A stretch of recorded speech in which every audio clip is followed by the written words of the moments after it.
It's long time no see because it is after about 2 months. I finally back to my studio so I can have the my normal setup for intro for my stream. Welcome to Mooncast. Hi everybody, you can hear me, right? The audio is fine, right? It's so great to see you all here.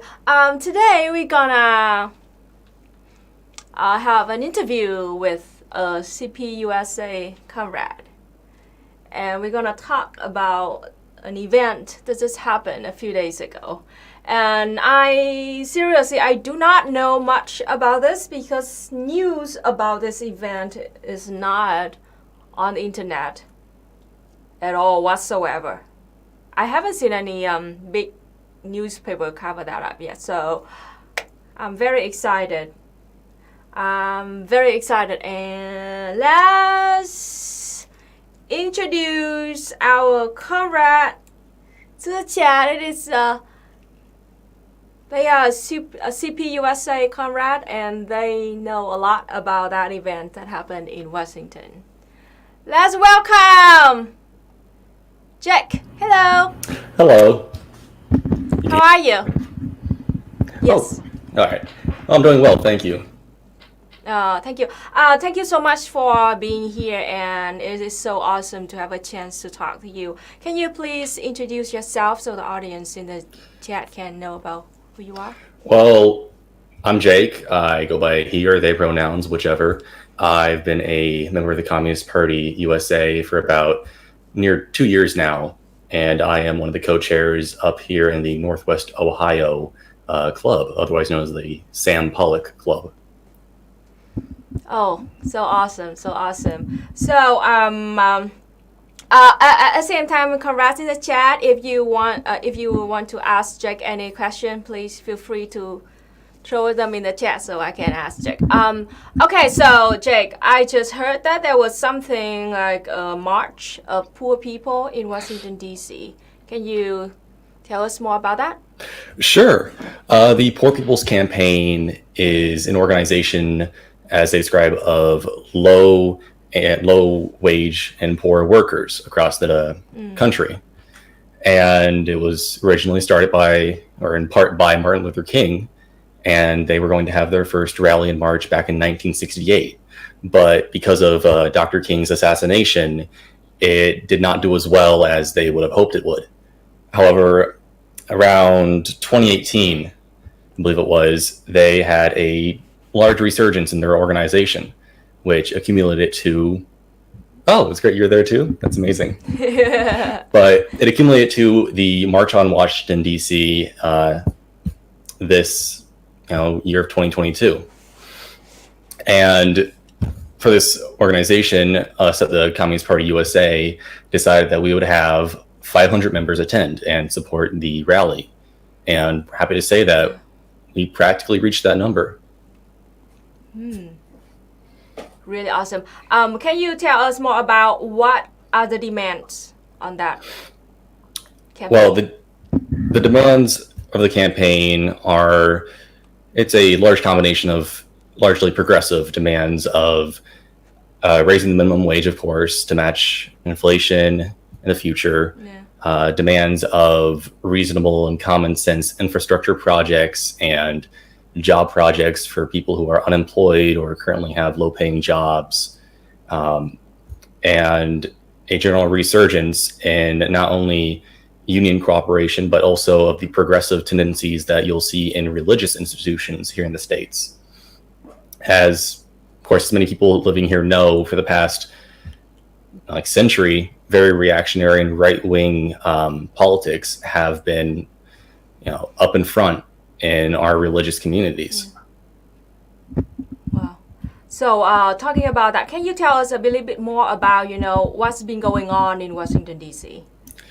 Why you decided to have that campaign? In Washington, D.C., that'll be a better question for our D.C. comrades, but I know, of course, it's the capital of the United States, and it's a show of organization and commitment to continuing to work towards this progressive change in the nation and the country. And generally, it was, as I said, a show of organization and a promise for future action. Yeah. Yeah. I mean, I'm very happy, I'm very happy to hear that people are, getting stronger together and showing like solidarity with each other to join in the march like this. Did you meet any, public opinion or even like cops against that or anything? There are, of course, cops there. Any protest, you'll find at least some cops. Though they weren't inside the area that Poor People's Campaign had roped off for the protest, at least not what I saw. They were largely, from what I was able to see, at the perimeter and outside of the rally area. Though I may be wrong, since I'm one person and I can't see everything that's going on. Yeah, absolutely. Yeah. So I remember that you told us that you joined the CPUSA for 2 years. So can you tell me a little bit more about how did you become a communist and why did you join CPUSA? Well, of course, 2 years ago, I was first getting into politics when I was about 18, and Wow, very young. yes. And I was looking at the state that this country was in, and it was very disheartening and honestly, as many also share, quite depressing. And Yeah. I was looking for any avenue in which I could help people's lives improve, and if there had been any movements in the past who had done that and succeeded in some way. And I found the history of the CPUSA with William Z. Foster and his steel industry work, or Gus Hall, etc. I found that, and it was a surprise to me that there was a Communist Party still in the United States. And I looked around, and I found out there was already an existing club for the CPUSA here in Ohio, where I am. And it was a easy decision on my part, is either I continue doing nothing, or I get out and start trying to improve people's lives and help my community. Yeah, it's awesome. Hey, so the time when you became you care about politics was 18, right? What do you think was the hardest part, that you have to overcome before? Well, the hardest part is, for me, was getting around the anti-communist propaganda, in general, anti-left propaganda that had been shoved into my face since I first began schooling.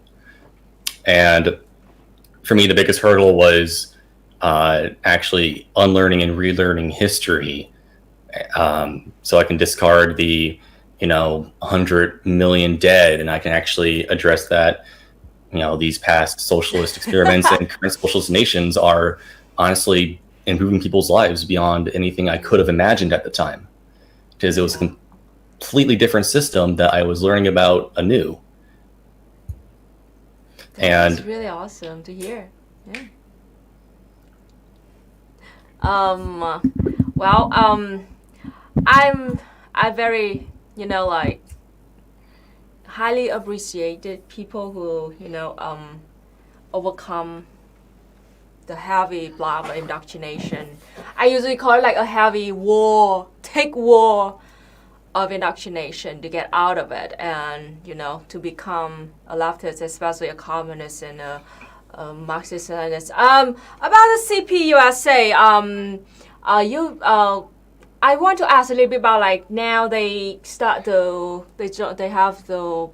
Poor People campaign. What is your future plan for that? Future plan for the Poor People's Campaign. Well, our party is not as influential or among the organizers of the Poor People's Campaign that many of us would like. I understand that one of our co-chairs, Rosanna, is, I believe, on the national board for the Poor People's Campaign in California. And We hope to work with, for, and support of the Poor People's Campaign in the future, given that their goals and things that I'd like to do are very closely aligned with ours.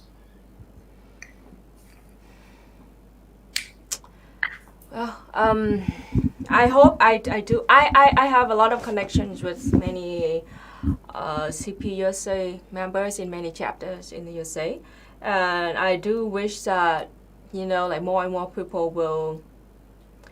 First thing I hope is that everybody will know and be aware of that not every single organization will be perfect.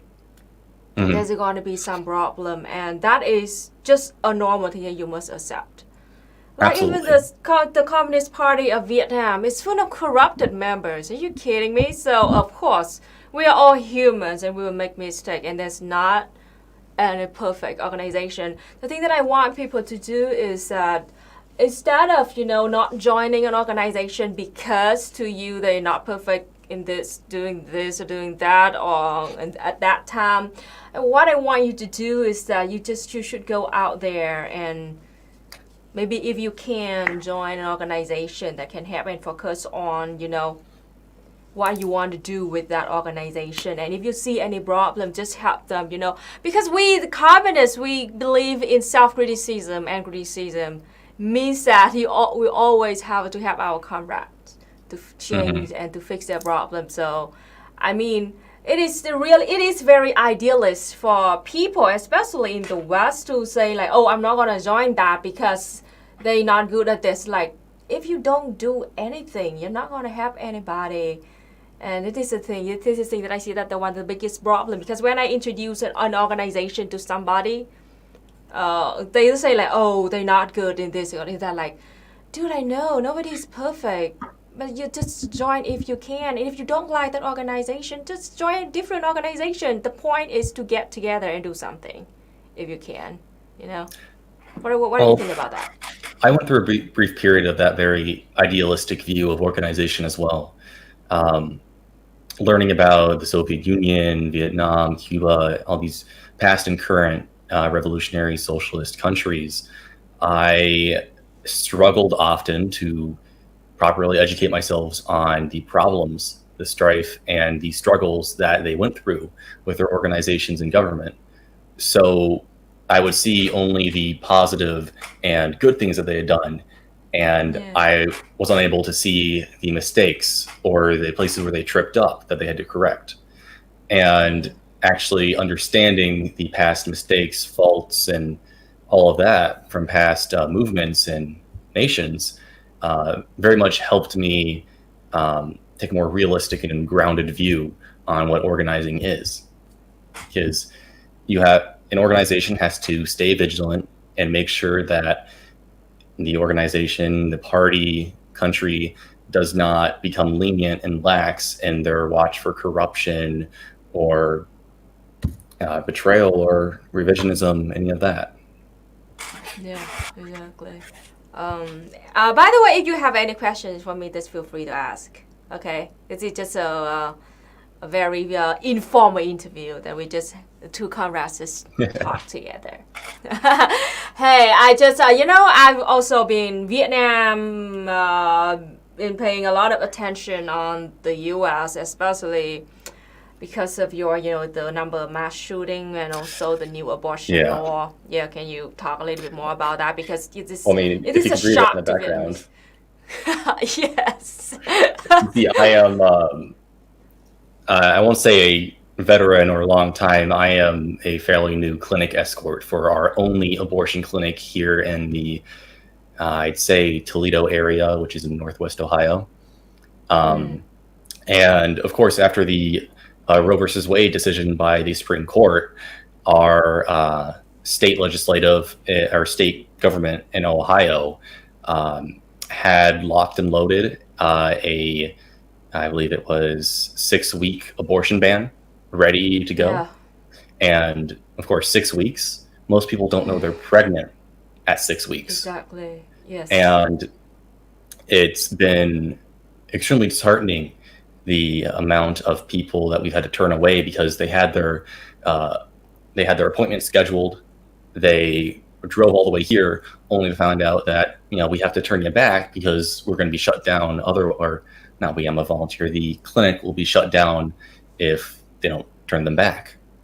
And it's horrible to see, but at the same time, this has been a slap in the face for a lot of progressive organizations and a lot of people in the state and in the country as a whole. And as many will probably see recently, now and in the future, people are mobilizing and organizing in order to defend what's left and push back against the recent reactionary and horrible rulings and laws that are being put in place. I'm curious, does your CPUSA chapter talk about this yet? Yes, we have. Usually, any ruling like this, any problem that arises like this, we're usually very quick to go in and talk to the people there and support them where we can.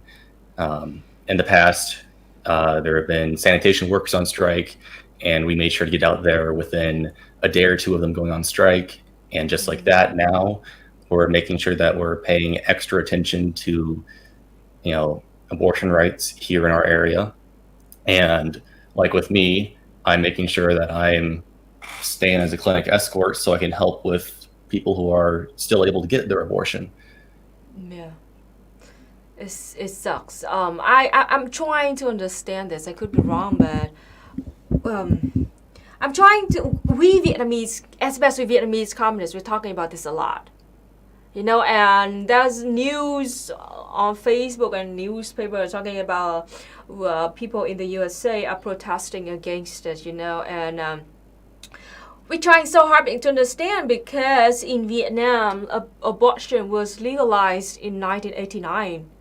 And it was a done deal. Nobody even talk about this or, argue about that. This is obvious to us. But now a country like the USA, usually believed as the most civilized country in the world, the greatest nation in the world, suddenly you criminalize abortion. So are we trying to get why did you do that? Well, to start with, it's not as simple as it's been criminalized across the board. What happened in the Supreme Court was the decision was made. The federal government can no longer make it a requirement that people can have access to abortion.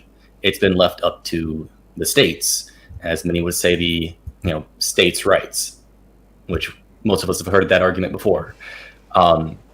In a large amount of states, including here in Ohio, there have been very restrictive, if not outright bans on abortion. Like here in Ohio, we have our 6-week abortion ban and all that.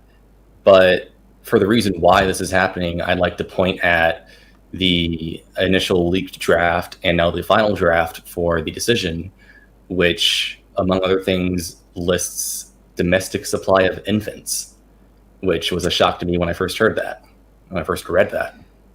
Oh, domestic supply of infants. Which, of course, I'm not saying that is the only reason, but it was the most shocking one for me. Can you explain more about that?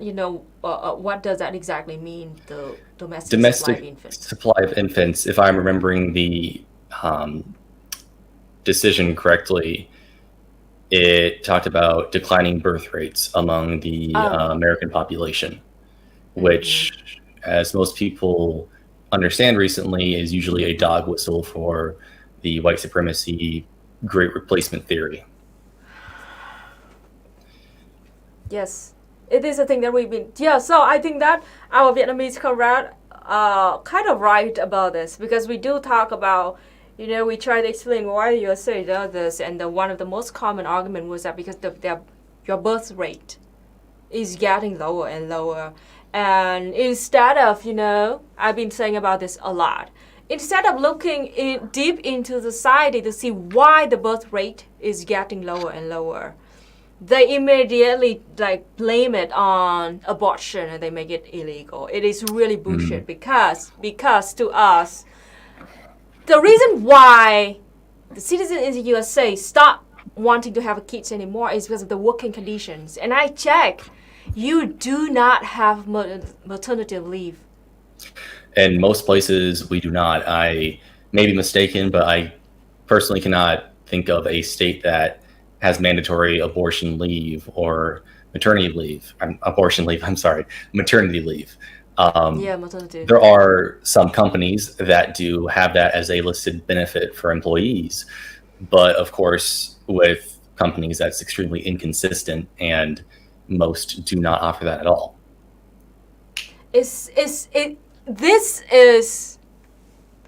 I'm so pissed because the USA is a country along with like Papua New Guinea, a country in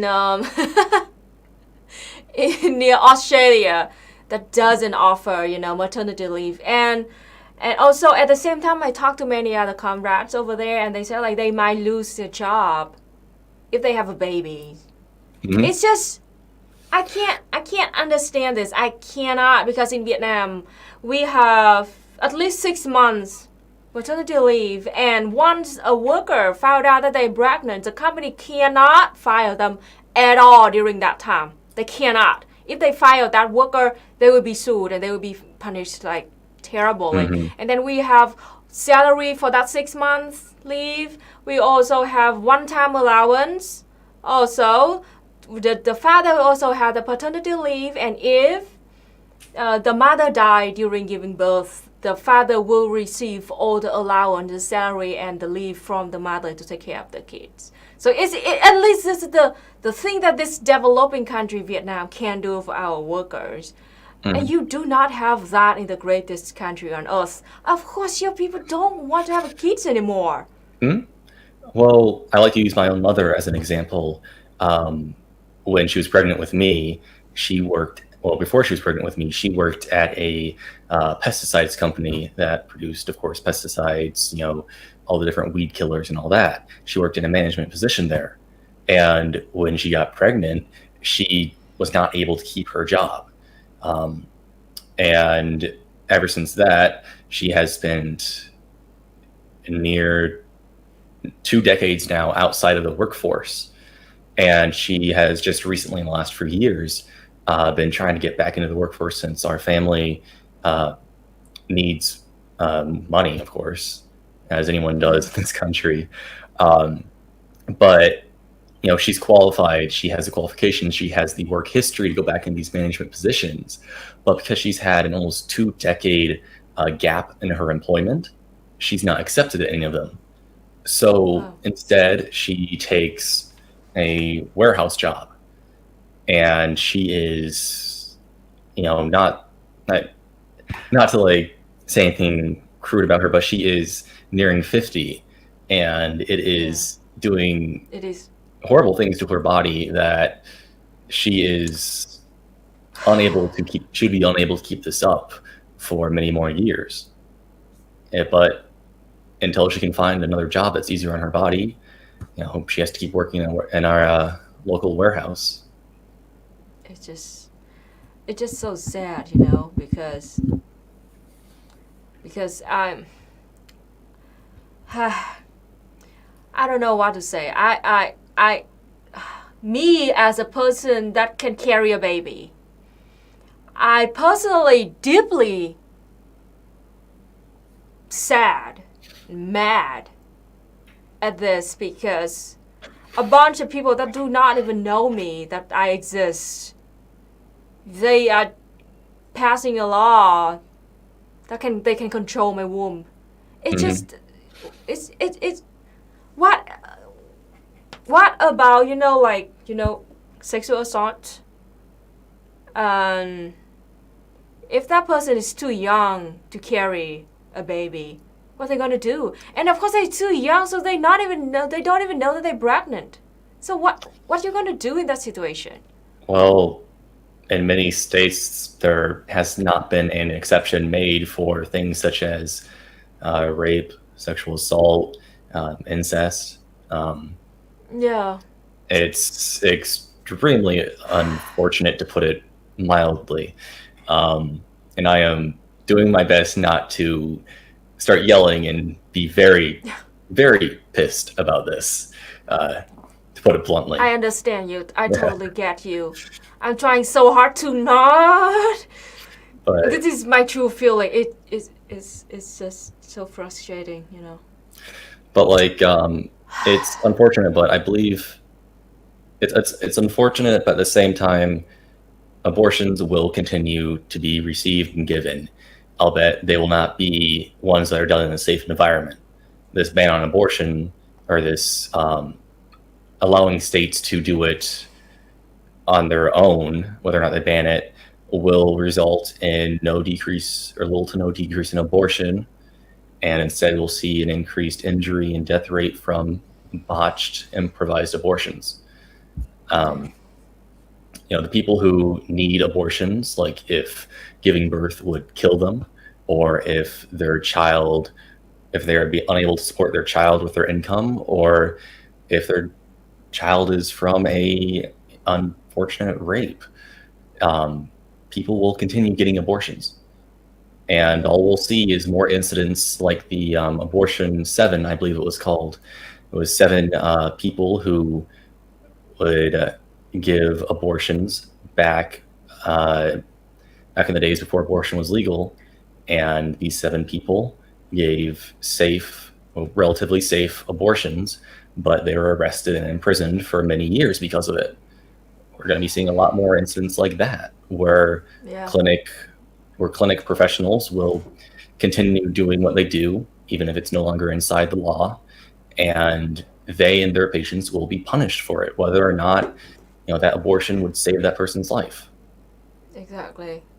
David said there's a woman in jail in Texas right now for having a miscarriage. It's horrible. That's one of the worst things about these abortion bans happening in states, is often the vague language encompasses so much that miscarriages are counted as the same as abortions, which is horrible. I'm so mad right now that I'm trying to calm myself down listening to this, because we're talking about the campaign for poor people, about poor people in Washington D.C., and abortion is the thing that's gonna directly affect poor people. Well, that's one of the main things that they emphasized at the Poor People's Campaign was abortion rights, queer rights, all these civil liberties and rights that we were promised that we could keep, that are now being rapidly questioned and taken away. And the future is going to happen quickly, and it's going to come like a train right into our faces. And the best we can do right now is prepare ourselves, organize, and create strong community connections so we can continue to get people the health care and the protection that they need.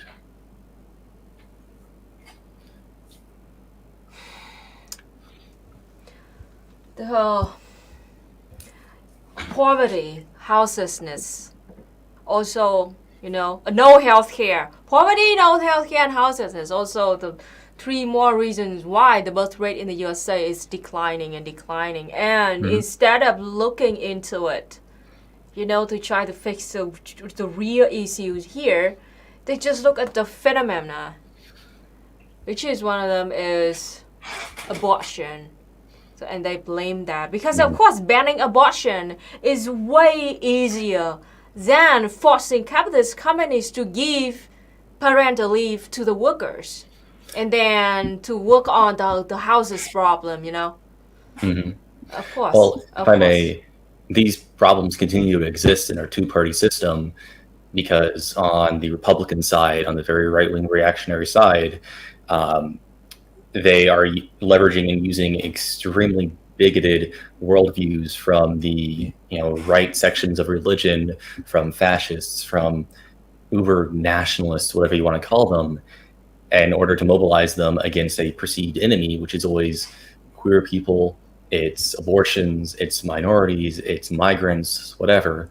But on the other hand, we have the Democratic Party, especially the National Democratic Party, which is unable to address these issues because their elections depend on dangling the solutions to these issues in front of our faces.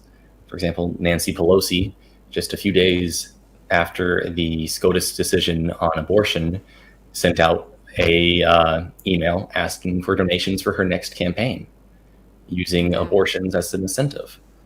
And of course, Democrats are largely unpopular among most people, but so many see it as either a Democrat or Republican, and they feel like their hand is forced to vote Democrat because, well, they don't see any other option. Of course, that's where communists, progressives, and any left organization comes in, is showing them that there is another option. There is an alternative to this horrible two-party system that we have.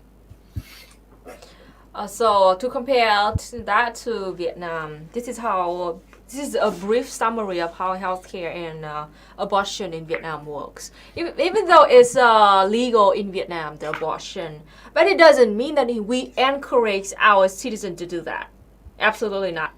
So keep in mind that, so we can move on to the next part about how anti-communists are using this. Using this abortion to fight against us. So in Vietnam, abortion is legal, but we do not encourage people to do that. And if a person wants to have an abortion and they go to the hospital to check for that, if the baby is fine and there's no reason, they know no medical reason for that, and if that person still want to have an abortion, they will have to pay 100% for that.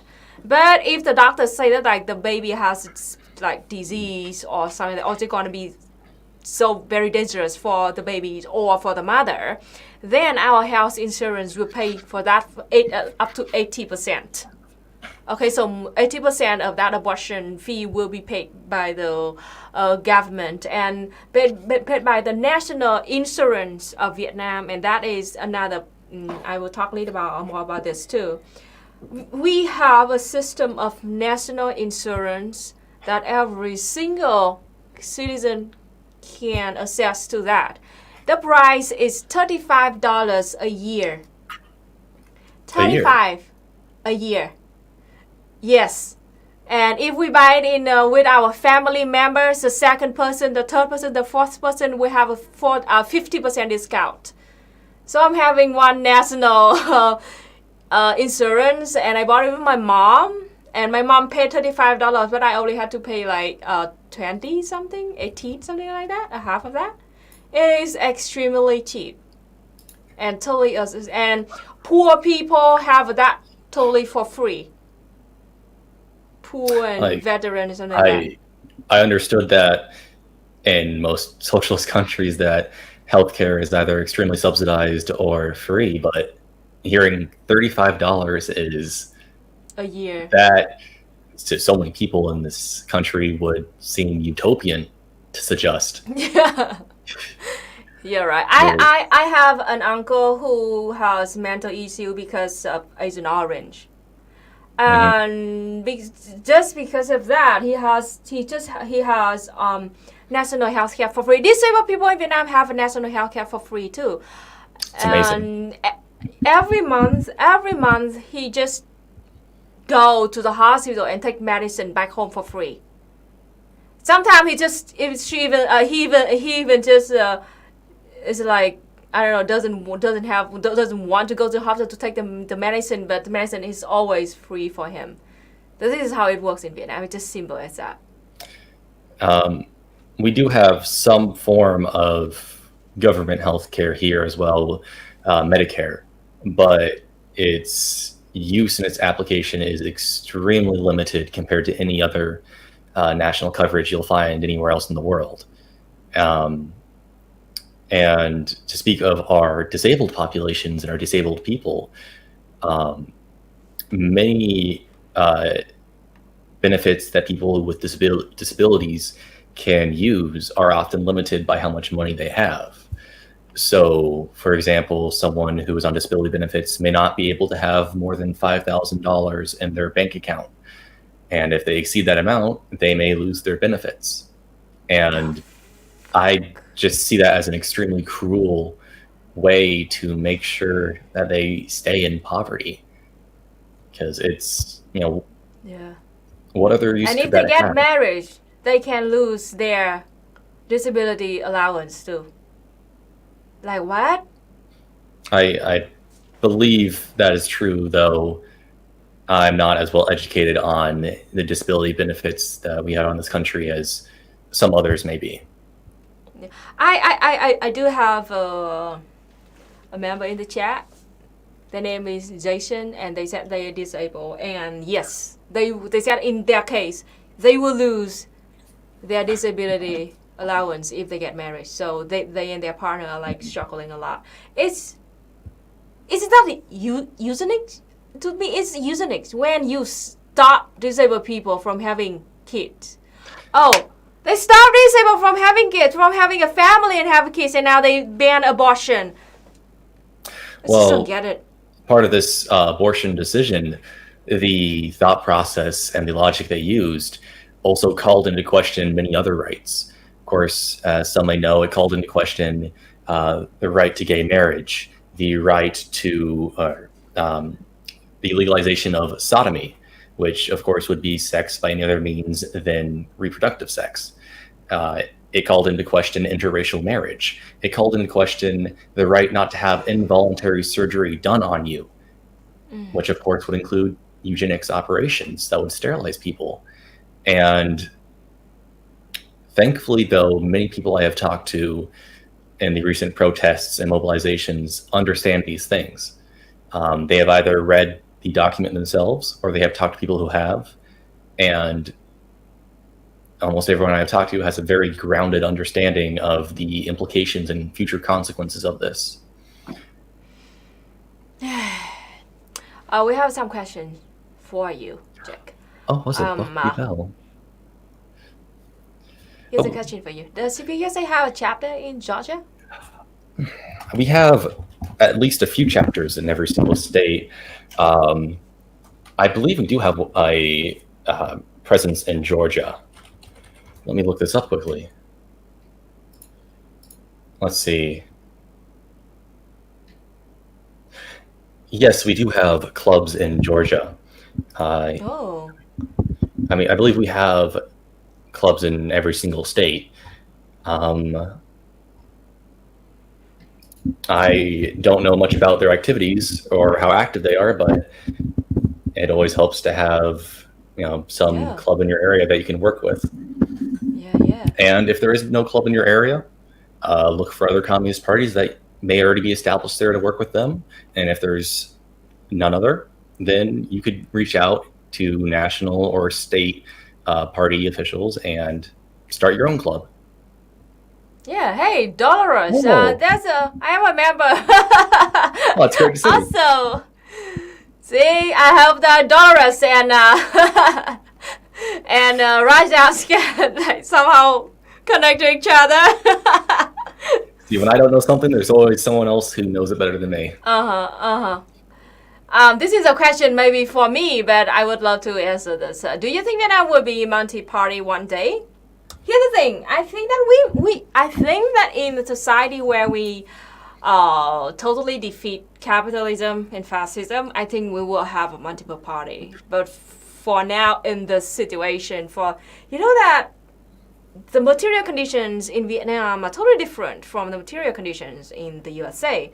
We won against France and then the USA. And you know that it is very, very important for Vietnam to maintain, you hate to call this, but the dictatorship of the proletariat. And so we only have the one communist party right now. Because we do that, we only have one party because it is true that Vietnam has been attacked horribly by the West. Absolutely. And all the liberals and the neoliberals and the fascists, always want to infiltrate and always use this against us as we like dictatorship, we're authoritarian because we have only one party. But what they meant behind that is like we already have a party of the workers, the Communist Party of Vietnam. What they meant is that you need to have a different party. It means that we need to have a party of liberals. We need to have a party of neoliberals, and we need to have a party for fascists to have their voice. And excuse me, I don't want that. So in a situation where Vietnam right now being threatened by capitalist countries 24/7, I'd rather have only one party of the workers than having multiple parties. Means that liberals and those fascists can have a voice. So yeah, but I do hope that in the future when the whole world can defeat capitalism, we can have multiple parties. Yes. Yeah. Well, I mean, with the collapse of so many imperialist countries, the hardships and the pressure that is put on already existing socialist nations and countries will be much less. So the ability for much more diversity of politics will be possible. Yeah. Vietnam was a multiple party until 1988. Exactly. At that time, there were about two or three more parties, if I remember it right. And then we merged together in the đổi mới reforms around that time. We merged together, and believe it or not, even though we have only one Communist Party right now, but we have a different, what do you call it, like chance divisions? Yes, I think the divisions. Divisions. I'm sorry, I didn't quite hear the whole sentence. Yeah. Exactly. We have that, and I am making a video about democratic centralism right now to explain about how it works, about how once you join the government or the Communist Party, the National Assembly, nobody cares about what party you are in anymore. We'll talk about a problem, and then we talk about how to deal with that issue. It is a extremely different system than what's running now in the West. What is that? Oh, sorry. Someone in the chat asked if the party still gives out party cards, and we do. Yeah, awesome.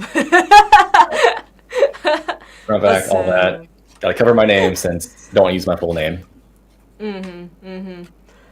Yep, so long story short, our system is very, very different from the system which is running right now, the bourgeois democracy of the USA. So I hope that you will be patient and wait for me or maybe some other comrades in the future to talk about this more. But for now, I'm making a democratic centralism video, so please wait. Our party, of course, being a Marxist-Leninist party, also has democratic centralism, and we all do our best to stay in line with decisions that are made after the vote is had, and we all put forth our fullest effort to make sure that it gets completed. Yeah, non-compete. Hello. They said there are more independent members of the Vietnam National Assembly than independent members of the USA Congress. Exactly. I remember the number is that Vietnam, we have about 14 members in the National Assembly, which are non-party, and but in the US there are only 2 third-party members in the Congress. Yeah, we have very, very few alternate parties in Congress, and unfortunately the members in Congress who are from these third parties are often taken on. Now it's one. Now it's one. Oh, that is it the Green Party? I know the Green Party has caught on some popularity in recent years, though I haven't kept up with them. I mean, so who knows? And they call us totalitarian. Like seriously, the amount of indoctrination that just. Years ago, I just found those totalitarian, authoritarian, libertarian just be completely useless words for my own use, because we're talking about authority. Well, I mean, in our current society, in our current conditions around the world, there is no possible society that can exist without some sort of authority that is exercised, whether it's from capitalists or it's from workers. And I've always laughed when I hear people talk about the USA needing a libertarian bend, and I'm like, yeah, that's how you balkanize a country. Yeah. It's just one more thing about that. The biggest difference is that I was shocked, about a while ago, I read some news about Congress meeting in the USA, and they voted about some problem or something like that. And all people in one party, in the Democrat Party, they vote for that, and all members in the Republican vote against that. It just, I was like, I was shocked, because nobody actually care about the problem. They just vote because they are in this party. Well, as I noticed, as many other people noticed, whichever party has the presidential seat will often be the one that holds slightly more seats in Congress. And the other party, whether it's Democrat or Republican, will often act as the kind of pretend opposition, where whatever the party that is in control of the presidency does will be opposed by the other party. For example, we have the Russian-Ukrainian war right now. Initially, this surprised me, but I got to understand that it's just the fake opposition thing. You have many Republicans who will voice dissenting opinions to the very war hawk sentiment a lot of our politicians have about Ukraine and Russia. And it's not because these Republicans actually, support denazification or understand the history behind Ukraine and their coup in 2014. It's because if the Democrats support it, there needs to be a party who opposes it, and vice versa. Like if the Republican Party, if Trump had, it is even more dystopian, but if Trump had gotten the presidency again, we would see the Democrats most likely would have the more nuanced take on the Ukrainian and Russian war.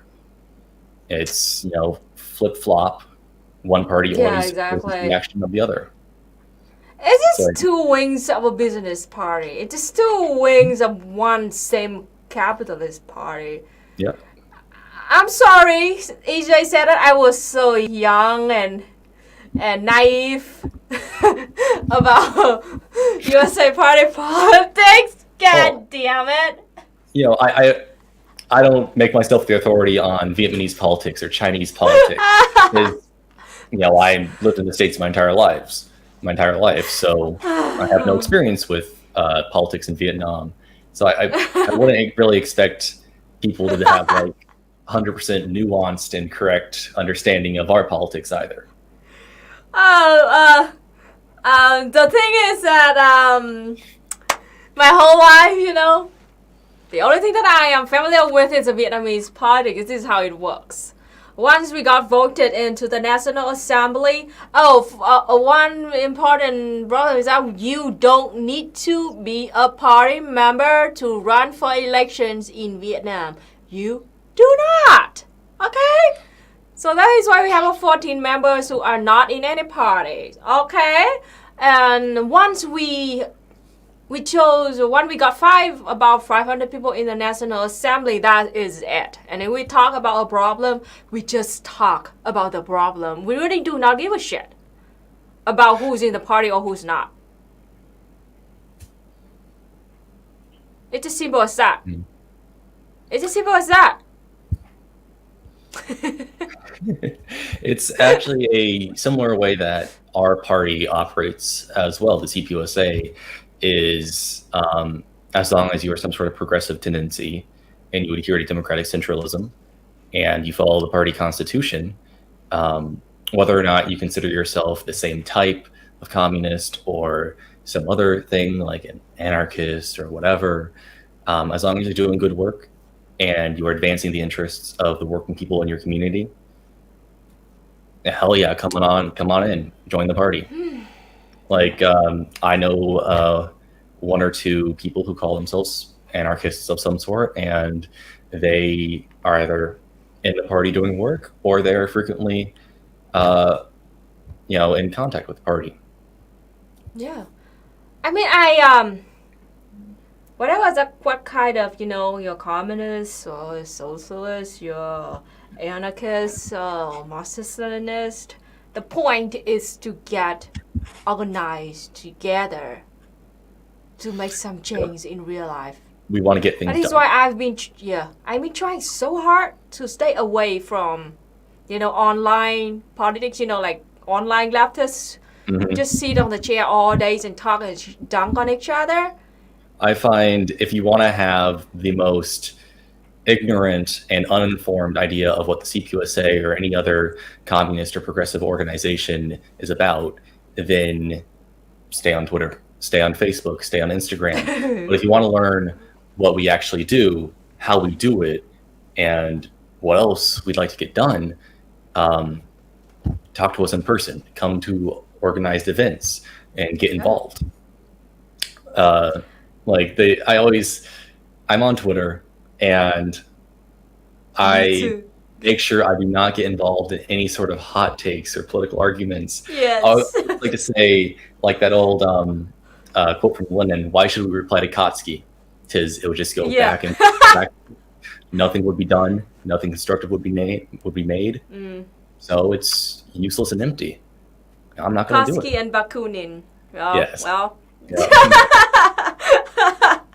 So the thing is, we have a fun saying in, Vietnamese communists. We have a fun saying, if there were internet back then in Vietnam in the 1930s, Ho Chi Minh and other Vietnamese communists could never had a successful revolution. The internet certainly puts it in a interesting position where you have a lot more people calling themselves communist and seeing it as more of a normal thing, but a large portion of those people don't really take it off of the internet. And it's why you see actual party members online so often just say log off and start doing some work, because a movement and an organization isn't made by putting a hot tweet online or a hot take online every hour or day. Now that saying is changing to TikTok. If we had TikTok back then. Oh my God. I do not allow myself to have TikTok. I would spend my entire day just staring at a screen without doing anything. Even TikTok in Vietnam right now is full of anti-communists, like a bunch of uninformed people spreading anti-communist bullshit. Well, it's everywhere on the internet. I mean, the loudest and most inflammatory stuff always gets the most traction. So the algorithms always make sure that more people see it because it's getting more interactions. Yeah. It's just a feedback loop. I mean, we are literally doing this through the internet. But that's one thing. The internet's so interesting because you can have online meetings and organize through video calls without actually having to be in person, which was really helpful during COVID, or during the peak of COVID, I should say, since it's not anywhere close to being over here in the US. But being able to meet. But also like. Yeah. It's like organizing through video calls and going to do stuff in person is great, but if you never take it off that online platform. Like the internet should just be a tool for people to connect in real life, not just for people to just live online like that. It is very dangerous. And exactly. And so, It's the way I view the internet is, I come on here, I either want to have fun, I want to do something that puts down the platform for actual work later, or I want to be entertained for a short while. Outside of those three things, I don't really use the internet much. It's like, here's a little video game, I'll play it, that's fun, I'll move on. I see liberals talking about revolution while also praising corporations for having a good PR memo about the SCOTUS ruling. It is wild. Yeah, a lot of corporations, like any social movement, Black Lives Matter, and anything else, they're going to come out with their fancy statements and empty words. But recuperation. One thing I will say that should be given kudos for is certain corporations have done things like provided abortion funds for someone to go out of state, receive an abortion, and then come back. Given, of course, that's because they recognize their employee is going to either get arrested or won't be able to work because they'll have a child. But it still, at the end of all things, has a positive effect and allows someone who needs it to receive an abortion, even if ultimately it serves the interest of that business. Yeah. Liberals raising corporations for Yep. providing half of a woman to get abortion, but not providing maternity leave. Yep. That's one of the things. I will say that as things cool down and as you stop seeing a lot of this in the media and our news stations and newspapers, whatever, have moved on to the next big thing, you'll see a lot of corporations will quietly rescind those benefits. And what good things that they may have done at the moment will be gone in the next. Talking Yes. about TikTok, imagine Mao dancing on the camera in 50 seconds. Oh, Ho Chi Minh. Oh my gosh. This is a question, I think, for you. What is practical approach to taking down the SCOTUS or any other ruling class organization? Well, our party right now has something called an all people's front. It's similar to a united front where you find similar organizations and political campaigns or parties and work with them, but an all people's front widens that slightly. It is not only the revolutionary or radical parties on the left, not only the communists and the militant unionists, it's also in general any organization, tendency, or portions of parties that have progressive goals. So, for example, you may have a pro-abortion, pro-choice, whatever organization that is in your city. They may not be explicitly communist or revolutionary, but they have the foundations, the structure, and the means to facilitate and bring about positive change for abortion rights. Just because they're not radical revolutionary doesn't mean we're not going to give our support behind them, join them in that struggle, because on that issue is the same goal. In the All People's Front, the ultimate goal is to push back against these very entrenched fascist and reactionary tendencies we have in our country right now. And this is where a lot of people start talking about CPUSA campaigning and supporting Democrats. But there is an important distinction to be made. We are not talking, when we talk about progressive tendencies in pre-existing parties, such as the Democrats' bourgeois party, we're not talking about their large corporate-funded politicians. We are talking about the ones that come from grassroots organizations or local towns who are on the Democratic ticket only because it's the only way that they can actually get their name out. For example, there is a councilwoman for the town that I live in who is campaigning for a state legislator, which is just a miniature version of Congress.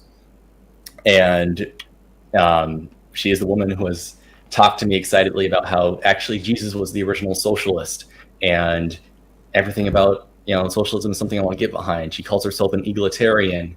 She wants money and politics out and gone from our education and from our government. She wants to put people in control.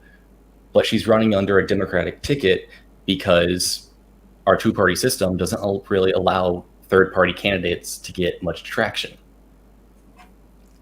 Which, if it was otherwise, you'd see a lot more third-party candidates. Exactly. But right now, it's unfortunately very hard. That is bourgeois democracy. That I've been done talking about that. It's just a fake democracy. Yeah. In the same way, I like to say the Bolsheviks would support key Mensheviks. The Bolsheviks would support key Menshevik figures on certain issues or on certain campaigns, because just like the Democratic Party, the Mensheviks are not one congealed whole corporate shill. The Democratic Party has lots of factions and disagreements and sectarianism because people will join that party ticket because there's no other way. The Communist Party infiltrating the Democratic Party. Yeah, exactly. Oh, got it. I wish we were in control of the Democratic Party, like the GOP wants us to be. Like, I got like. Well, I wish that, although the thing that the conservatives say they are true. I wish they were true. Like communists are secretly controlling the government. Like what? I wish.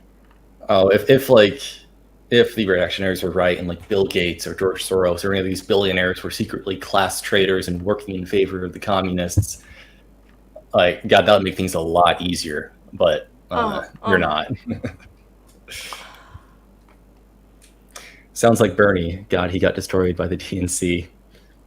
Yeah, Bernie has key issues that we would work alongside with. Raza said the reactionaries call socialist countries like China, Vietnam, DPRK, and Cuba bad examples as ways to advocate against legalization of abortions. Yes, exactly. This is the thing that I've been seeing a lot. That going on, especially right now in the USA is illegalizing, abortion, and they've been calling us, like because all of those authoritarian, evil, communist countries all legalized abortion a long time ago. We don't know, they're not even talking about this anymore. But well, in our the Supreme Court decision, they explicitly state. Actually, I have this screenshot on my phone. I can quote this directly for once instead of spending 15 minutes digging through all the little files I have on here. Let's see. So the quote exactly is: "Only a handful of countries, among them China and North Korea, permit elective abortions after 20 weeks." Like just straight up saying, like, these countries have better abortion access and rights than we do. Yep. Which somehow that's a bad thing. I adore collecting little documents like that. Is a lot of people always talk about how they absolutely believe the things that our government says about socialist countries. So I'll whip out the official CIA document on the leadership in the Soviet Union and be like, so Stalin was a democratic elected captain of a team then? Or so China and North Korea have better abortion access than us? Just like, if you want to go on the route, believing everything our own government and bourgeois politicians say about socialist countries, I'm pulling out the government documents. Oh my gosh, I have to reset this because the camera is kind of freeze again. Okay, I'm back. Oh, I see someone, was it? You can click the message to highlight it, Just I don't think I have permission to do that, unfortunately. Oh, okay. Yeah, but someone said, I give it a week before people start talking about China's gender side of female infants. Oh, yeah. Now, this is online discourse, so it's in no way reflective of what people in real life talk about, but I have seen online people already talking about and pushing this idea that China has abortion, but it's all female infants, 'tis they're sexist, all of them.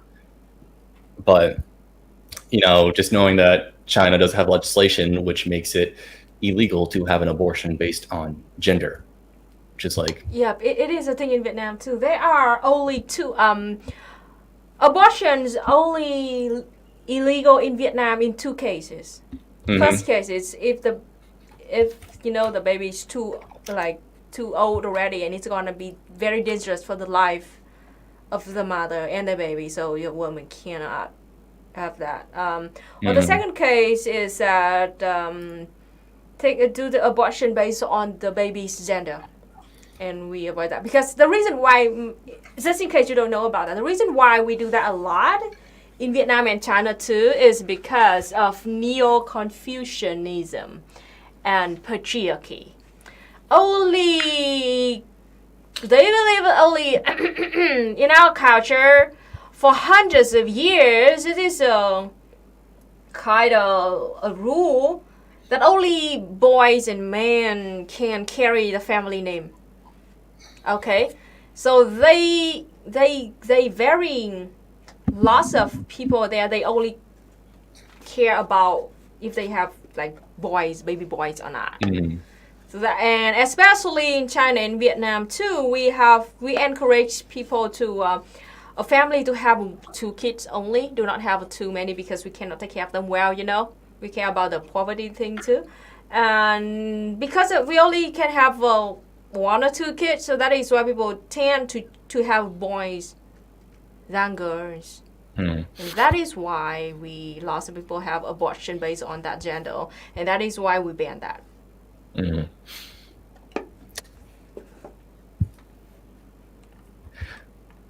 Actually, speaking of abortion again, if you want, I have, stories and all that of my time as a clinic volunteer. If any of that would, yeah. Sure.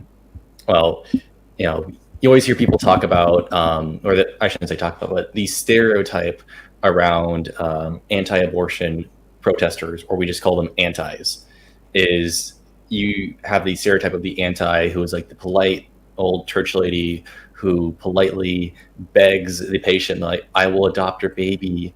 Don't do this. Spare your child's life. God loves you. And, of course you have plenty who fit that stereotype, but often it's not the polite thing to do to harass a patient as they enter an abortion clinic. And of course, that's why we're here. We, block line of sight, distract the antis. These are the regulars. The stereotypical type of people are the regulars. The irregular people who come in are often people who drive by, stop by, and are antis and are very much are not experienced with actually being an anti-abortion protester. So they'll be a lot more confrontational, a lot more aggressive, and try to instigate verbal or physical fights.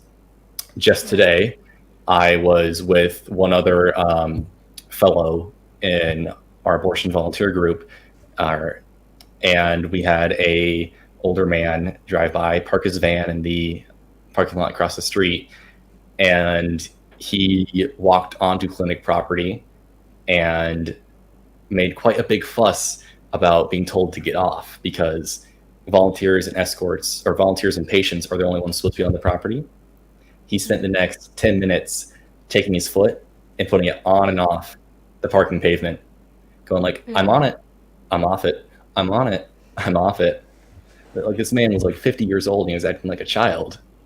And when initially told to get off the property, that only people on here are supposed to be escorts or patients, he grasped himself and was like, but I want an abortion. Like, sir, you're a 50-year-old man who's harassing clinic escorts and patients. Exactly. You don't. So, if they, I'm being naive again, but if they really care about the babies as what they said, have anyone talk about how to, to have a better, orphanage adopting system in the USA yet? That is a huge talking point that these antis and reactionaries will often bring up. You'll usually have the antis outside the clinic promising that we will adopt your child. But of course, those are mostly empty words. To them, what they see as a child stops mattering after birth. It's why we don't have maternity leave. It's why we don't have parental leave. It's why we don't guarantee health care to infants or young children. Fetuses and embryos are just a political tool to control women. Because I can say that the antis that you'll commonly see outside of abortion clinics are usually very fundamental and right-wing Christian types. And to them, women belong in the kitchen. They belong in the family, never having a job, and just raising children, child after child. An extremely conservative, regressive view of gender roles, which they want to see take place through any means. You actually have, I call it like death by 1,000 cuts, where before this Roe versus Wade decision, there were many, many court rulings across the country that made it harder and harder for abortion clinics to stay open.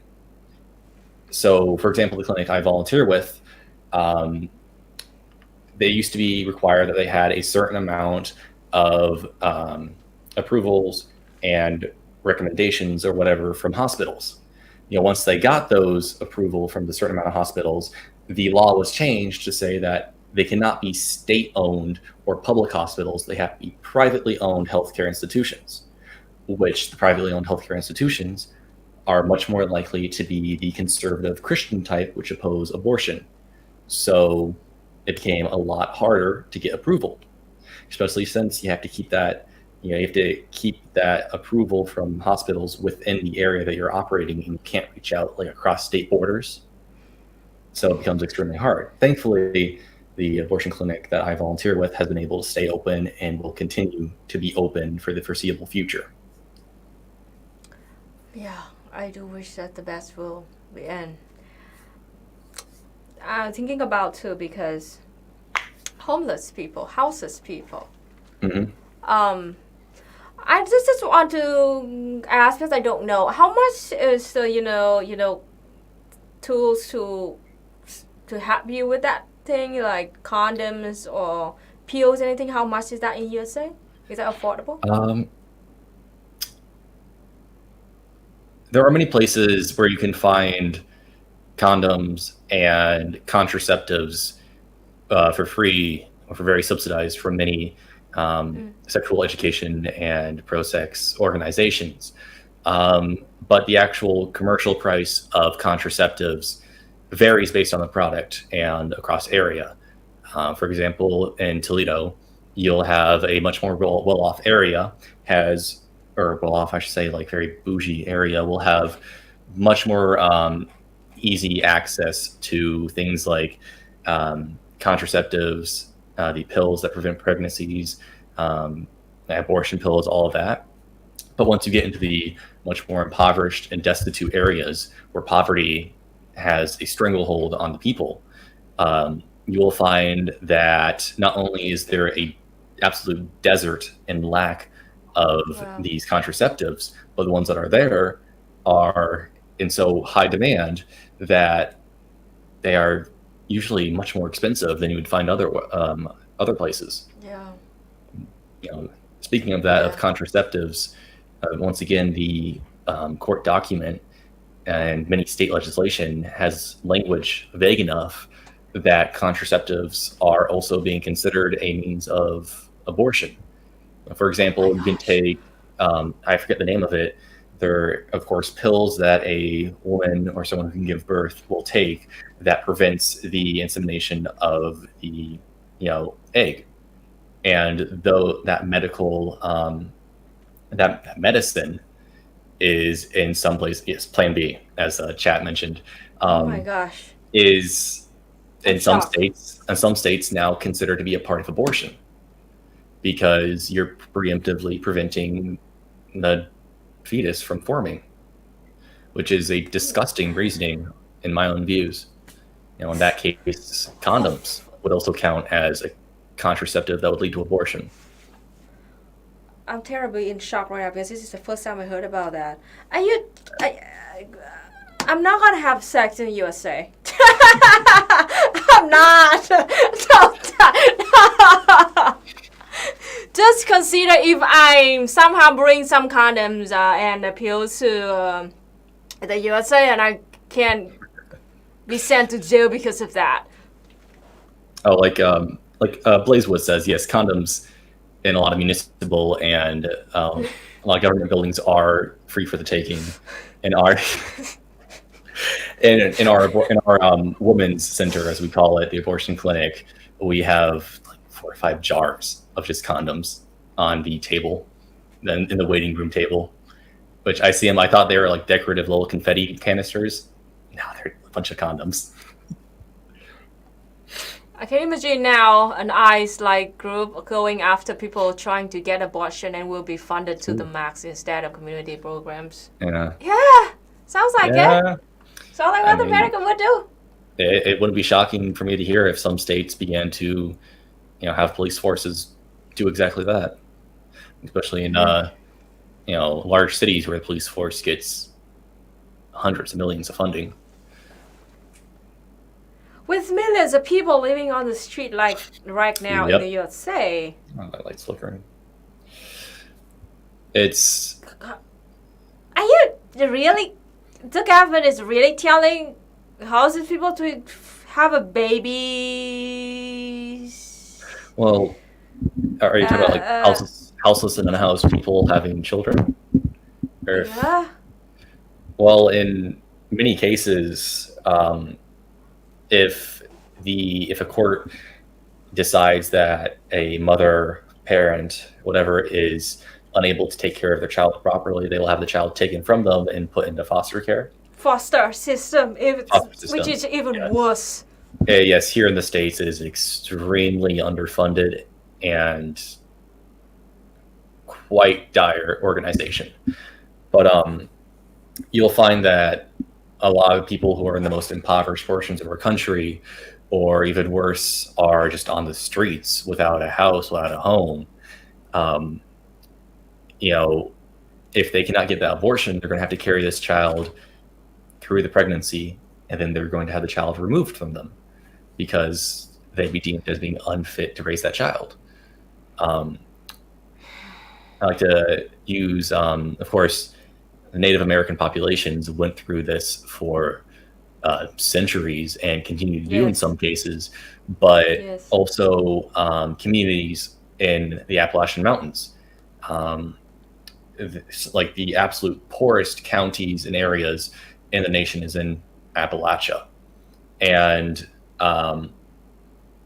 they have had a long history with eugenics and euthanization being done on their populations and their children being taken from them because, especially after the coal miners' strike and all the very radical politics they used to have up there, it was a horrible crackdown on their population. And you had children being taken, you had euthanization, you had eugenics being practiced on the poorest part of our nation. Well, damn, USA sounds like a hellscape. Well, tell me about it. I suppose I'm just desensitized a lot. I don't believe in innate human nature, but the one thing I will say that people keep pretty consistently is their ability to adapt. And being desensitized means that I no longer have that temporary burst of outrage. Instead, I just have, it further cements in my mind that there is work to be done. Which in some ways is depressing because, like, I heard the SCOTUS decision and my response was, oh, about time. I expected that. I think just getting worse and worse and worse, and people like just ripping the Band-Aid off. That kind of thing where it's, oh, it hurts, but I expected it to come off.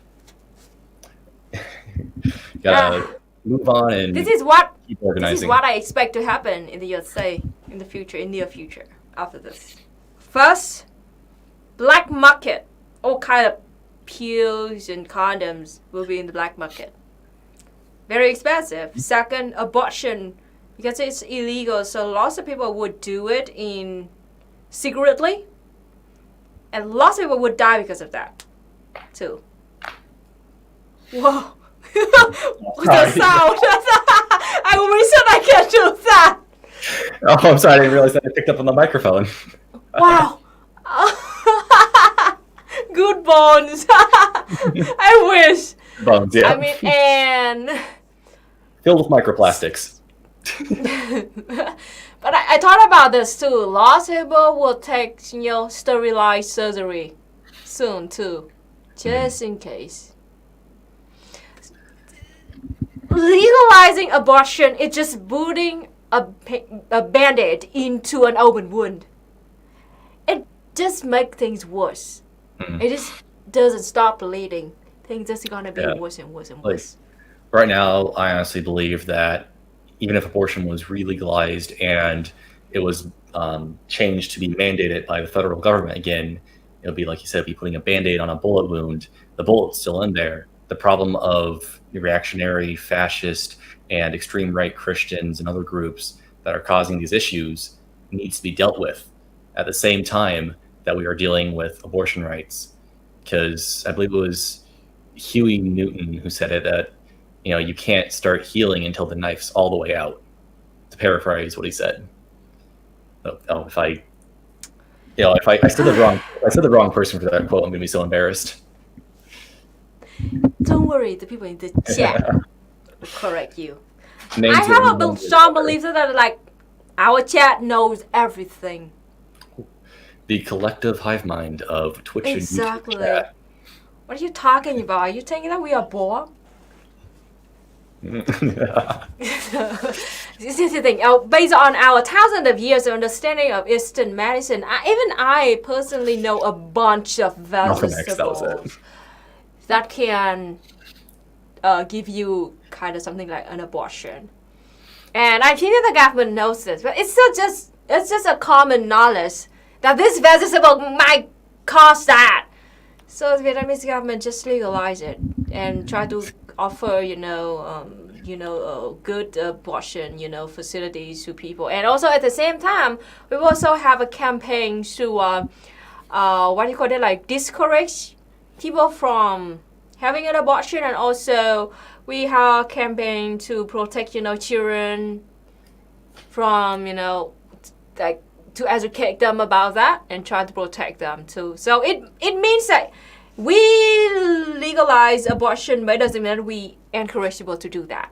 But we still give them a better healthcare if they do that. If I may, I've seen quite a few people ask if they have CPUSA clubs in their own state or area, and a lot of questions about the policies that the CPUSA has. If I could, do you mind if I put in, or if you put in chat? No, do it. Yeah. I don't know if I have permissions for that, but CPUSA Constitution and club list. So I'm sorry if I answered every question about the CPUSA stance. We'd be here for hours and hours, of course. Let's see. I don't believe I have permissions to put comments in chat. Do you mind if I put in the private chat that we have? Let's see. There's the Constitution. And here is the list for contacting the CPUSA district or club that is in your state. The Constitution is well thought out. Most issues that you would ask are already listed in there. And of course, me being here, I am representing the Communist Party. I'm going to say what's in the Constitution because I'm supposed to be representing the party. And for the people who have asked if they have parties or CPUSA clubs in their area, you can usually find a club social media account on Twitter. But if you want to get involved or you just want to talk to a party member, we have all the contacts for each state. Should be posted in chat soon. It's the CPUSA /contact. It has every single state with, at the very least, an email you can contact.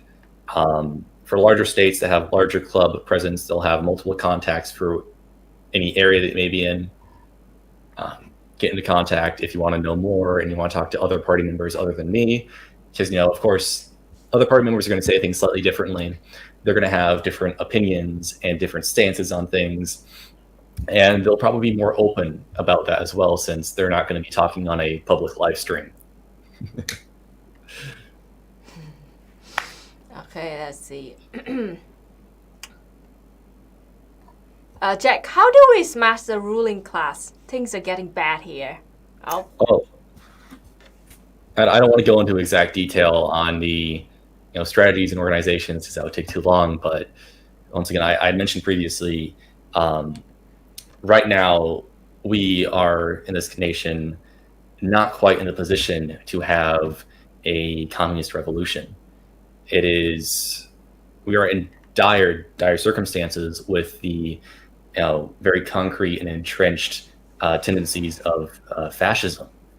And right now, the best way to garner support for communists, garner support for whichever party you may be a part of, is to work with other organizations against this fascist threat we have. And that sort of movement and organization can very easily steamroll into a more united front type organization, which focuses on capitalism. Because as many people understand, fascism is capitalism in decay. And with fascism rising in this country, if we're going to combat fascism, that also combats the most reactionary parts of capitalism at the same time. And, you know, it may seem dire, it may seem hopeless, but people have been organizing, are organizing, and will be organizing, getting together into movements, progressive orgs, revolutionary orgs. Hell, like, if there was no Communist Party or any Communist Party in my area, and all there was a little anarchist collective, I would go and work with them because, there's always something to be built in your community, whether or not you have access to larger resources like a Communist Party. And even if you don't want to join any party, you can go join volunteer organizations such as a clinic escort. I can guarantee you the people who are organized and involved in these places are going to be on the verge or already explicitly revolutionary in politics. And it's just a little step to the left, a little step forward, and you have communist sympathizers or just communists. Awesome. Really great answer. Thank you so much. Talking about smashing the I know that that's gonna be very difficult because, as Jake said, fascism is rising, and we Vietnamese usually compare fascists to be like, the antibody. When the body is really sick, it will send out the antibodies. And fascists are acting like antibodies for capitalism because capitalism is decaying. And the fascist is like the last but the strongest fence that it is using, to smash all kind of movement that trying to rise against it. And just look at the mass shootings been going on in the USA. Yep. We've had more mass shootings in our country in this past year, since the beginning of 2022, than the next top 10 countries with mass shootings combined. It is our society across the entire country is mired in, the radicalization of extremely reactionary tendencies where you have fascist militias such as the 3%ers or Proud Boys providing resources and training to people who, are mentally unwell or are just hateful people or bigoted or have vested interests in these politics, training them and releasing them into the public. And the best way to solve that, since we can obviously see that, especially with the recent shooting where the cops did not go into the building and did not save anyone. What? There was a recent shooting? What happened? I didn't know about that. There's always a recent shooting. There is always a recent shooting. I have a lot. I wish I could remember the name of this one. There are so many that I have stopped keeping track. It was Uvalde shooting where the shooter went into an elementary school, I believe, and Uvalde, however you pronounce that, where the shooter went into the building. And the cops just stood outside and did nothing. They have not released body cam footage, so we don't know what they did.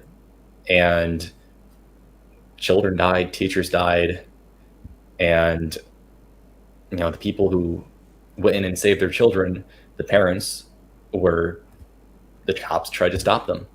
They put them handcuffs there because, the parents couldn't go in because they were arrested by the cops for trying to save their children.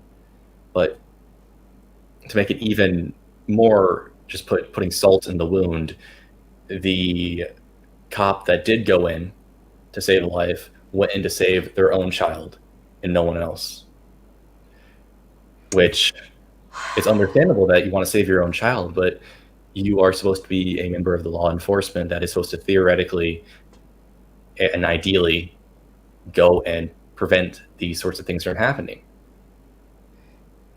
And they just don't, because they have no legal requirement to actually protect people. Gosh.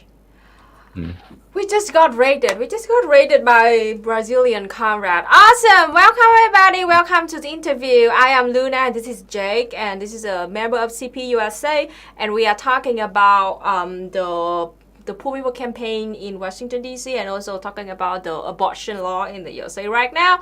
And now we are moving the topic to the mass shooting, fascism in the USA. It is very depressing.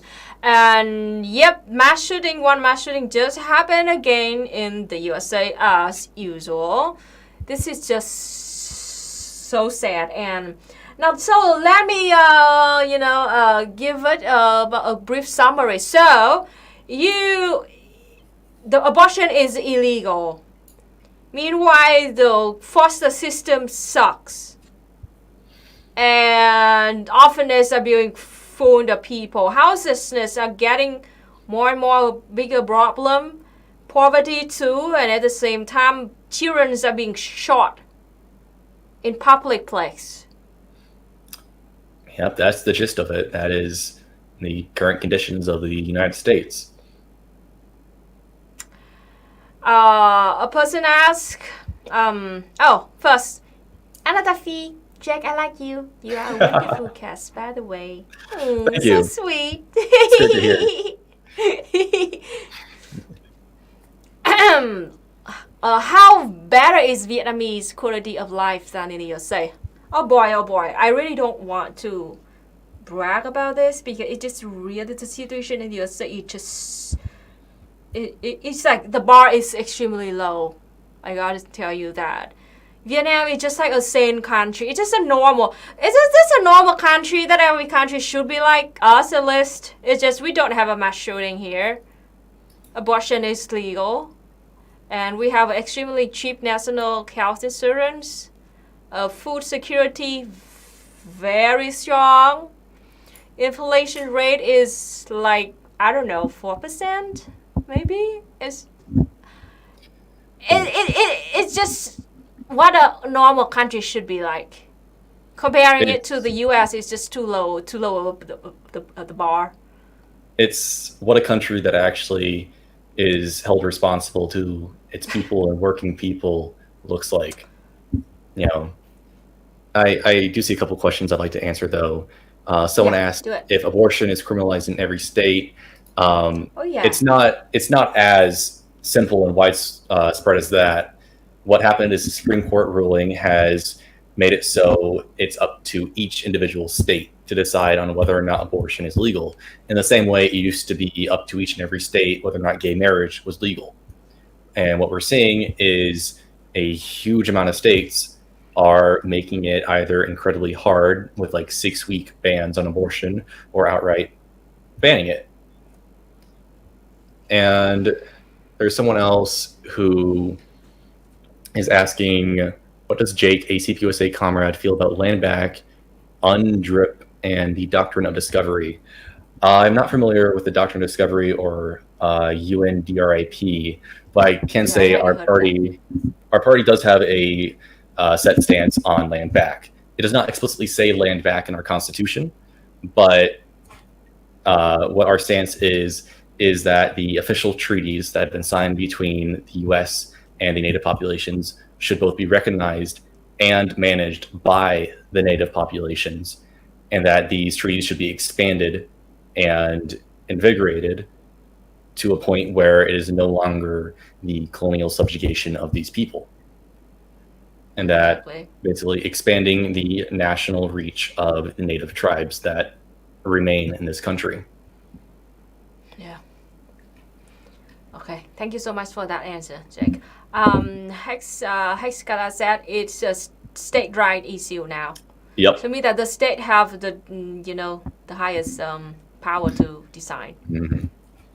One of the Sorry, continue. I'm just saying. So if one state legalize it, people are just gonna travel to that state just for abortion, I guess. Some states have preemptively put in laws that will make it illegal to do that. People like to think about capitalism being incompetent, but it is very calculated, and they know what they are doing with these bans. I also see someone has asked, couldn't the federal Congress pass a law to make abortion rights federal? Abortion rights used to be federal. That's what this Roe versus Wade was about. Previously, abortion rights was federally enforced, but the court decision states that the Constitution does not mention abortion. So they struck down Roe versus Wade, and now it's back to states. And would you abolish the doctrine of discovery? I'm sorry, I do not know what the doctrine of discovery is. I never heard of it. I can't comment on it at all. I'm not well informed, and I've not heard of it before, so I can't speak on it. Yeah. I would have to look about that more. I'm curious. Doctrine of discovery. Okay.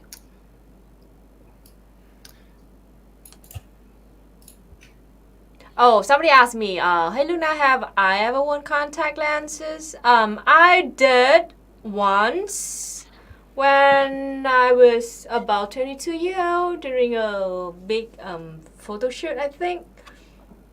And I had terrible headache because at that time I have stigmatism. So choosing glasses for me is very difficult, and especially with the contact lenses. And I had terrible headache because of that. I even almost vomit because of that. So I never dare to try it again. But maybe in near future I would try it because my glasses are getting thicker and thicker. God damn it! But yep. I tried, maybe.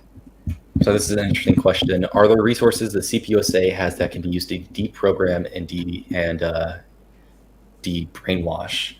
I don't really use language like brainwashing, but our party does hold multiple educational seminars and meetings and Zoom lectures every week. And when I first came into the party, I found that extremely useful, as not only does it introduce and give you resources to get in touch with very relevant literature, but it also gives you things such as organizing skills, because for a while, and we continue to do this, we had Amazon union organizers come in and give lectures on the strategies they used, the tactics they used. We also have, of course, Indigenous and Native speakers come on. We have a whole wide range of people from most progressive movements come and speak on these lectures and seminars.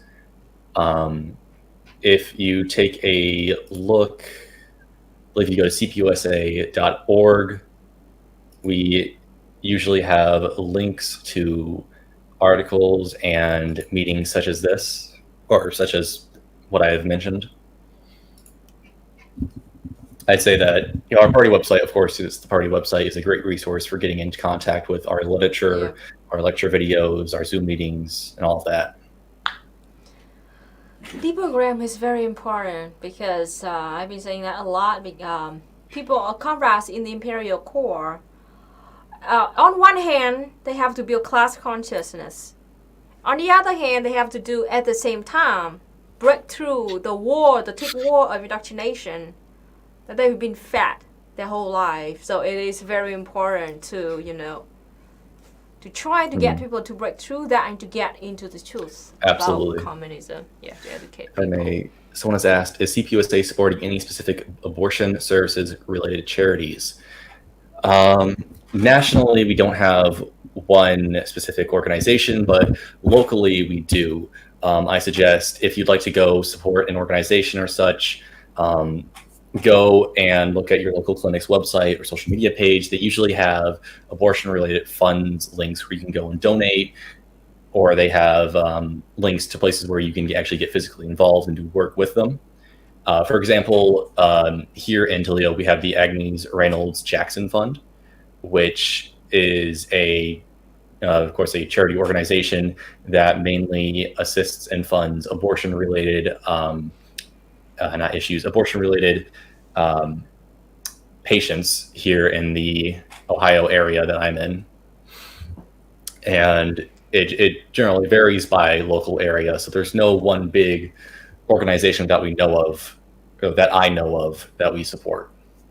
It's very much a local thing that you need to look into yourself with your local clinic. Yeah. Also see, does CPUSA help people running for office? Yeah. Yes, we recognize that in the battle against fascism and capitalism, that we need to work within and without of electoral systems. I like to say that voting is a tool, It's not the be all end all, and it has its limits, but it does have its uses. For example, I mentioned earlier in the stream a local town councilwoman who is running for state Congress. And she is someone who excitedly talks to me about how Jesus was the original socialist, about how she wants money and business out of education, politics, and government. And she is running for office, and I am in touch with and doing my best to help her campaign. It's you see a lot online, people talking about how CQSA just shills for Democrats. It's something you always see come up when the party has a large post online or has a large event, but people usually misinterpret or don't have the full information on what we mean when we say that we will campaign for this or that politician. Is that we don't campaign for people like Biden, Harris, or any of these corporate funded Democrats. What we focus on a lot is the grassroots politicians who come from their own areas, such as the one I mentioned, or any other politician that may be looking to make substantial and concrete change in their own communities, but recognizes they are not going to have a chance at that election unless they take the Democrat-Republican party ticket. Because that's the unfortunate nature of our two-party system, is that unless you have the D or the R next to your name, you're probably not going to get elected. The more I think about it, the more I feel frustrated. Talking about the doctrine of discovery, it is a Catholic doctrine that gives the U.S. and colonized land legitimacy around the world. And if a white man discovers unused land, it belongs to them. That unused land was often not used, though. It was stolen from the indigenous. Yeah. Oh, if okay, that is thank what you so much. If that is what the doctrine of discovery states, then I would say that I would not be in favor of that sort of thinking or ideology. Colonialism and the national struggle of the native peoples is something that is paramount in our struggle against capitalism and fascism, because they are among some of the worst treated, peoples in our nation, in our country, and change needs to be happened to make sure that they have their national sovereignty and recognition of current and past treaties on that subject. Exactly, and unused doesn't mean not enclosed. And the thing is that if you say about I am also indigenous people, because our people, literally, I am from a village that's been in my province for thousands of years. I'm near Dong Sơn. Dong Sơn is one of the 4 civilizations that form Vietnam today. At least a 6,000-year-old kind of civilization, and I am indigenous Vietnamese living in Vietnam. And the thing is that we do not have a concept like in the USA, the privatization of land. We live on our land and we consider it's like a collective ownership. Means that everybody in that area will own it together and we take care of it together. So even the mindset of owning a land privately, personally, is very strange to us.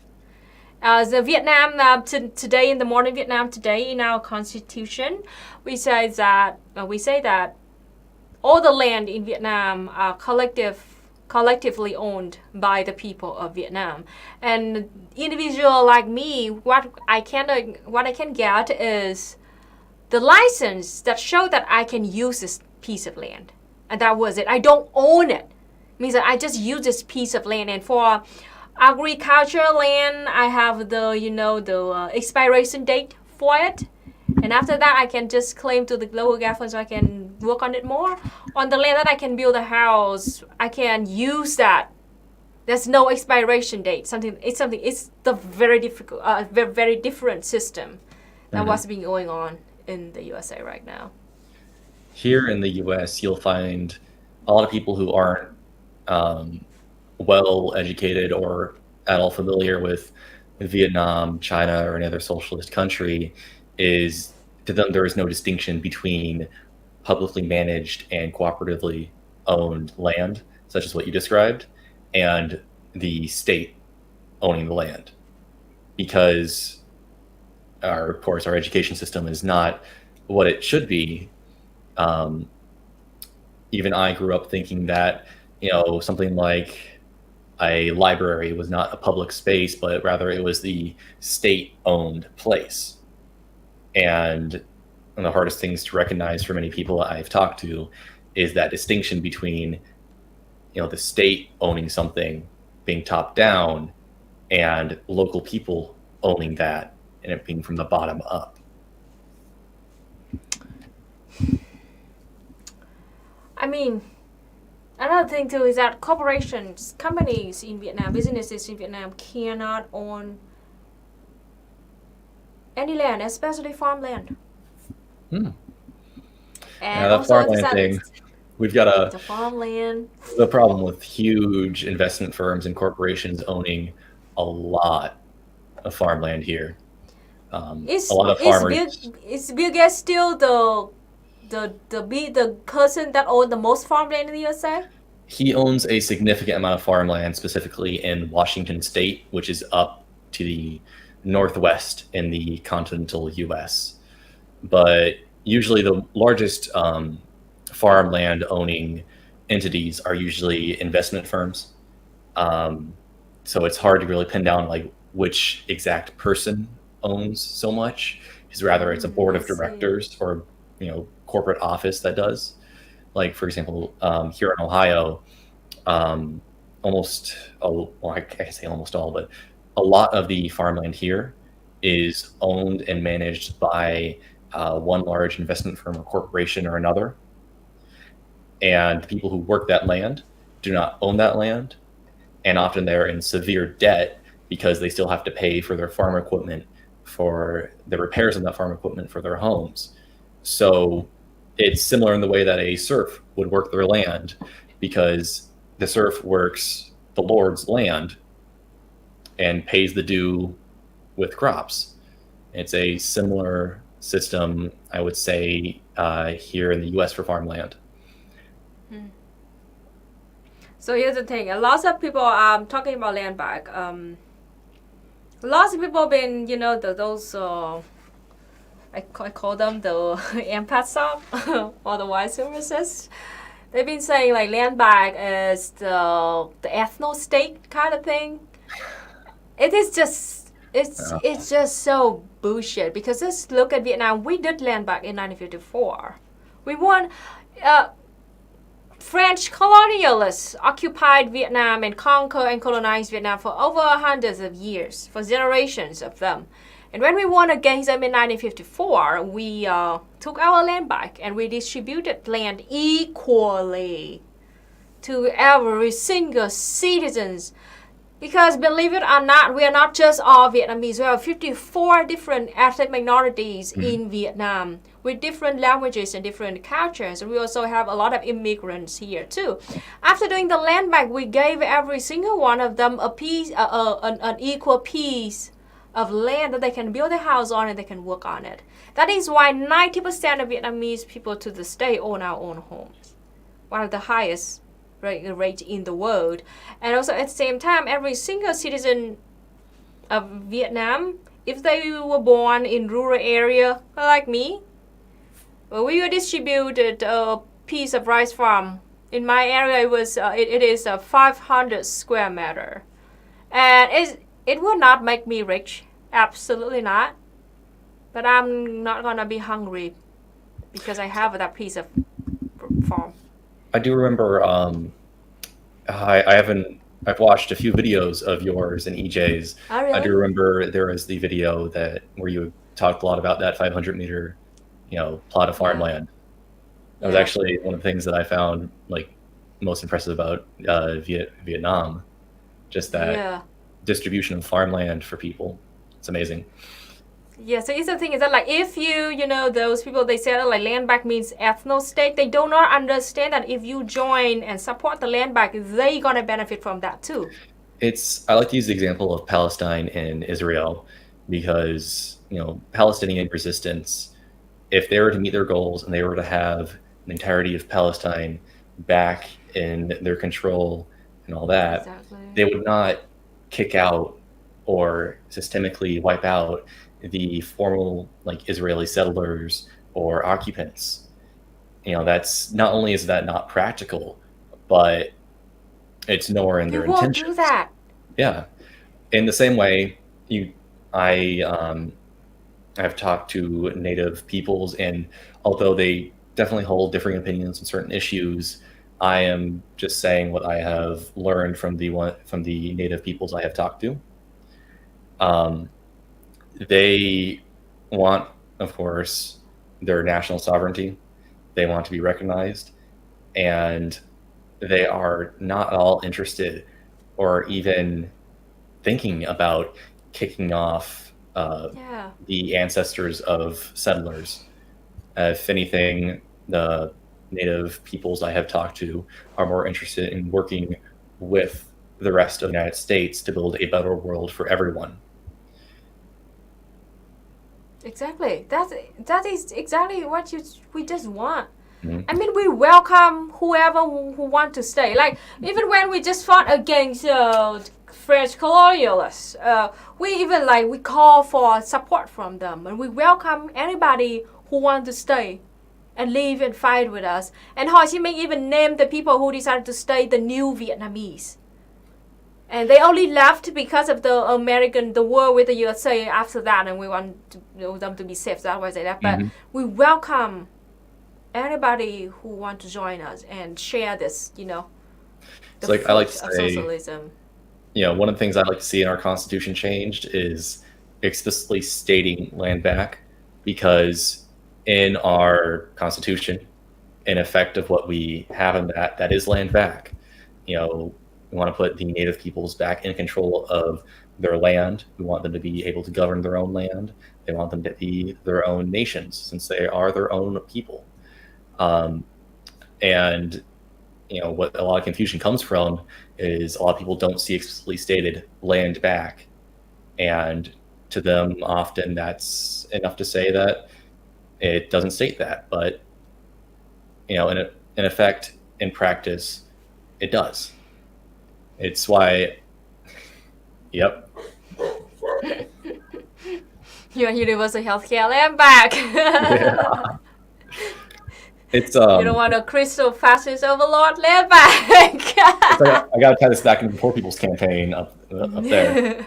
One of the issues that was talked about in the Poor People's Campaign was native sovereignty, indigenous sovereignty, and land back. And it's something that is very important. If you want to fight against fascism, if you want to fight against the most reactionary parts of capitalism, against capitalism itself, you have to take all issues on this progressive front and push them together. Yeah. Just think about Vietnam when you heard any bullshit argument against land back. Just look at them. Is Vietnam an ethno state now? Excuse me. And also, if you do land back, the very least thing you will have is a piece of farm for free that you can work on it. How great is that? So that is the very least that you can have if we support land back and you did successfully have land back. It's as simple as that. Oh, I'm sorry. Just to clarify, someone's asked if I am talking about the U.S. Constitution. I am not. I am talking about our Communist Party USA's Constitution, which is completely separate and not related to the United States Constitution. I apologize. I should have been clearer on that. I forget that some people are joining stream and may not have heard the previous parts to that. But it is the Communist Party's Constitution for our party. It is the CPUSA Constitution, not the U.S. Not the United States. Just to clarify that. I don't want any bits of audio to be out of context or anything like that. I know how the internet works. Someone may mishear something. I don't want there to be any misunderstandings. Yeah, absolutely. So we have about 5 minutes left. Wow, time flies. Jack, do you have any final message to our audience today? It may seem hopeless, it may seem dire, but that hopelessness and sense of dread quickly disappears once you start doing work and getting organized with your local communities. Join the Communist Party USA. If the Communist Party USA is not in your area, find another organization to work with. Make concrete and real changes in your local communities, and you'll be a friend of mine. Just make sure you're putting in your full work, and make sure you're listening to the people that you're talking about. Don't try to speak for someone if what you're saying for them is not what they have already told you. It's important to make sure that you're grounded and connected with the people that you're not only supposed to be a part of, but also represent or speak of. No investigation, no right to speak. That sums that up. Thank you so much. That's so awesome. And thank you so much for being here. Wait a minute. Anatafi said, we got 19 acres of south-facing hillside. What? Are you serious? In Tennessee? Can you rebuild a commune there, please? I mean, it's not illegal. Certainly it's been done in the past. I just say be very careful. Communes are, of course, a nice thing, and they can create very positive communities.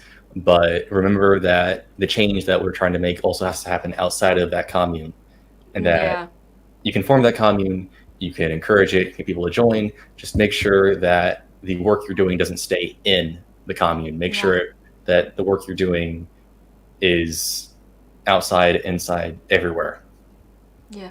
Or at least you can do is like Vietnam, we turn it into farm. We can grow food out of that, and then the commune, not the commune, all the people who join in the whole thing will benefit from that. And then if you have any excess food, you can just donate or give it to other people. That is how in Vietnamese, we live in villages together, right? And we share a whole huge piece of rice farm together, and we work together. Like that, we grow rice together, we collect rice together, we care for the waters together. So that is, it is a great way to, it's a great way to, to encourage people to be collective. And I started working on my family's rice farm when it was 8 or 9 years old. Mostly just fun stuff. I just ran around on the rice farm and play with cows. Mostly cows and grasshoppers. That was it. It was a great way to grow your kids and, to develop the love and the sympathies and the solidarity together. Thank you so much, Jake, for being here, and hopefully it was my pleasure. In the future. Hopefully in the future I can talk to you again. Thank you for having me on. I always love to, talk my mouth off about politics to people who will listen, as my family and my friends most certainly know about. Oh, talking about that, does your family know that you're a member of the CPUSA? My immediate family does. My mother, my brothers, my father, they know. I can guarantee it. Some of my more, estranged relatives probably know, because they know my Facebook page. They see the organizations that I join and communicate with through Facebook. They probably know. Thankfully, my mother is, someone who, I don't want to reveal personal information, but she is more than supportive of my current politics. And she is ecstatic that I am, going out and making a change in my local community. And I often drag her out with me to go to these things. Jake, I'm a Cleveland CPUSA member. What's a good way to get in contact? Could you repost the contact list that I mentioned earlier? Yes. On the CPUSA website, cpusa.org/contacts, you'll find at least an email to the state district for your CPUSA. And most of them also have phone numbers, and a lot of them have larger cities that you can get in contact with. If you're in Cleveland, CPUSA member, I can actually put you in contact with the Cleveland club. I've interacted with them and worked with them quite a bit. here. I believe they have a Twitter account, and they're open to people DMing them if you'd like to talk with them. Let's see, to Twitter. Unfortunately, I don't want to disclose their any personal phone numbers of any members in that club on stream, but here we go. Oh, where is it? I know they have a Cleveland CPUSA somewhere.